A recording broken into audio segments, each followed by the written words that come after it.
더불어민주당이 당권주자를 뽑는 전당대회, 그리고 원내 1, 2, 3당이 유례 없이 비대위 체제로 접어드는 등 정치권이 연일 뉴스를 쏟아내고 있습니다. 그런데도 광주 전남을 넘어 전국 여론의 풍향계 역할을 했던 지역의 민심은 무관심을 넘어 외면이란 표현이 나올 정도로 싸늘하기만 합니다. 왜 그럴까요? 한신구 기자가 짚어봤습니다. 더불어민주당이 이번 달부터 대표와 최고위원 등 차기 지도부를 뽑는 전당대회에 본격적으로 들어갔습니다.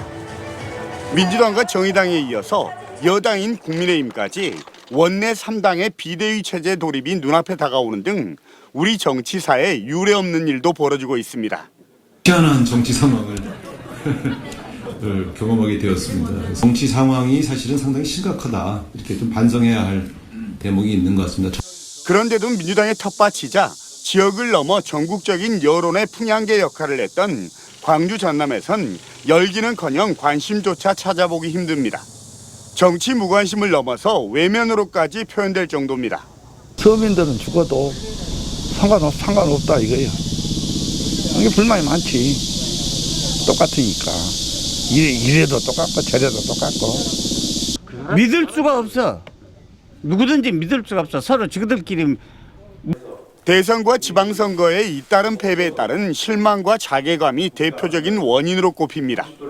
지난 지방선거 37.7%라는 광주의 역대 최저 투표율이 보여주듯 민주당의 무능과 일당 독점, 그리고 국정 지지율이 20%로 추락한 윤석열 정부에 대한 실망이 복합적으로 작용했다는 겁니다.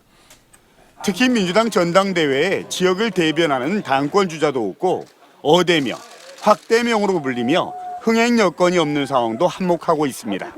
어차피 대표는 이재명이라는 기류의 이변 가능성이 전혀 안 보이고, 그리고 대선 지선 이후에 정치 변화 쇄신에 대한 기류도 없어서 지역민들에게 흥행과 감동의 요소가 전혀 보이지가 않아서, 여기에 2년 반 넘게 지리하게 이어지고 있는 코로나19 위기, 그리고 고물가 고환율 고금리에 따른 어려워진 민생 여건도 정치 무관심과 외면을 키우고 있다는 지적입니다.